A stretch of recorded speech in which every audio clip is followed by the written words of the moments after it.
आज उस शख्स की बात करने जा रहे हैं जिसने भारतीय सिनेमा को एक नया जॉनर दिया। यह जॉनर था सेक्स कॉमेडी का और वो शख्स है दादा कोंडके। मराठी फिल्मों का वो एक्टर जिसने पहली बार फिल्मों में सेक्स कॉमेडी या डबल मीनिंग डायलॉग्स की शुरुआत की। उनकी फिल्मों के टाइटल इतने डबल मीनिंग होते थे कि सेंसर बोर्ड अधिकारियों के माथे पर पसीना आ जाता था, लेकिन कभी इन फिल्मों की रिलीज पर बैन नहीं लगा पाए क्योंकि वो दादा कोंडके के तर्कों के आगे हार जाते थे। फिल्में द्विअर्थी होती थीं लेकिन खूब देखी जाती थीं।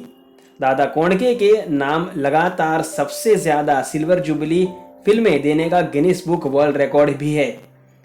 उनकी 9 फिल्में 25 हफ्तों तक थिएटर में चली थी, इनमें से कुछ 50 हफ्तों तक भी चली थी। उनका फिल्मी सफ़र जितना दिलचस्प था, निजी जिंदगी उतनी ही दर्द भरी। उन्होंने जिस महिला से शादी की उससे कभी बनी नहीं।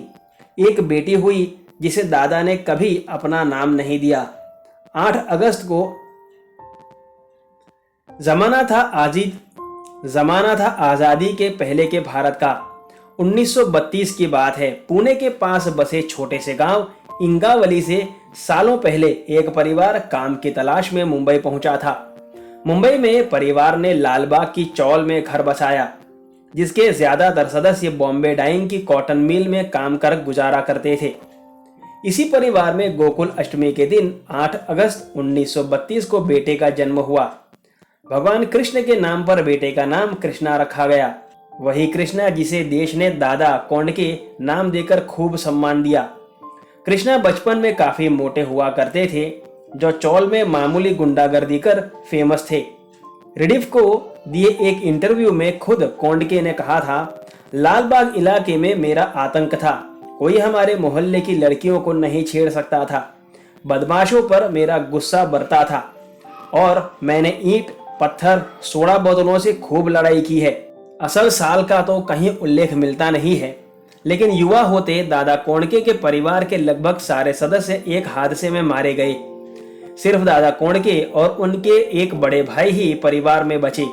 इस हादसे से वे पूरी तरह टूट गए। उन्होंने 1 साल तक किसी से ज्यादा बात नहीं की, खाना पीना भी बंद कर दिया। दादा कोंडके ने एक इंटरव्यू में कहा, मुझे लगा मैं पागल हो जाऊंगा। भगवान ने मेरे साथ ऐसा क्यों किया? मैंने सोच लिया कि दुखों को भूलकर मैं लोगों को हंसाऊंगा। इस तरह मैं कॉमेडी में उतरा। जब परिवार के सदस्यों को खोने के दर्द से उभरे तो दादा कोंडके ने अपना बाजार नाम की एक किराना की दुकान में नौकरी की, जहां उन्हें महीने के 60 रुपए मिला करते थे। मनोरंजन करने के लिए एक लोकल बैंड का हिस्सा बन गए। यहीं उन्हें स्टेज शो से जुड़ने का मौका मिला। दादा इतने नर्म स्वभाव के थे कि कामयाबी मिलने के सालों बाद भी बैंड के लोगों से मिलने जाया करते थे। मराठी स्टार को घर में देखकर बैंड वाले इस सोच में पड़ जाते थे कि आखिर उन्हें कैसे साफ जगह में बिठाकर खातिर की जाए, लेकिन दादा उन्हें समझाते कि मैं आज भी वही आदमी हूं जो तुम्हारे साथ पहले था। प्ले करते हुए दादा कोंडके को महाराष्ट्र के कई इलाकों में जाने का मौका मिला, जहां उन्होंने दर्शकों की मनोरंजन से जुड़ी डिमांड को बखूबी समझा। कोंडके सेवा दल के सांस्कृतिक कार्यक्रमों का हिस्सा थे, जहां उन्होंने ड्रामा में काम किया। यहां उनकी मराठी स्टेज पर्सनालिटी से जान पहचान बढ़ी और मदद से कोंडके ने अपनी थिएटर कंपनी शुरू कर दी।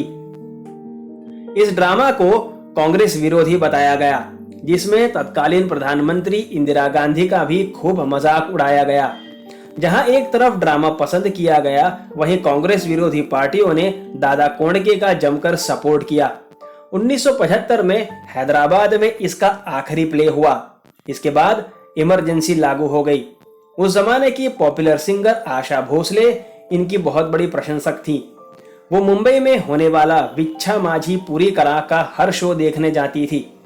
उन्होंने दादा कोंडके के अभिनय से खुश होकर उनकी मुलाकात मराठी फिल्म मेकर भालजी पेढ़ाकर से करवाई। भालजी पेढ़ाकर ने दादा कोंडके को फिल्म तंबड़ी माती से 1969 में मराठी फिल्मों में आने का मौका दिया। पहली ही फिल्म को बेस्ट मराठी फीचर फिल्म का नेशनल अवार्ड मिला। 1971 में दादा ने सोंगड़िया फिल्म प्रोड्यूस की, जिसमें उन्होंने खुद लीड रोल निभाया। दादा कोंडके की फिल्मों के टाइटल और डायलॉग डबल मीनिंग हुआ करते थे। जहां कुछ लोग इसे दिल खोलकर अपनाते थे, वहीं एक तबका ऐसा था जिसे ये डायलॉग भद्दे लगते थे।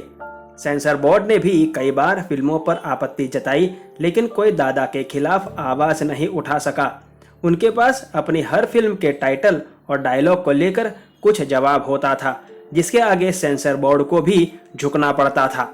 मराठी फिल्मों में पॉपुलर होने के बाद दादा कोंडके तेरे मेरे बीच में, अंधेरी रात में, दिया तेरे हाथ में, आगे की सोच और ले चल अपने साथ जैसी हिंदी फिल्मों में भी नजर आए।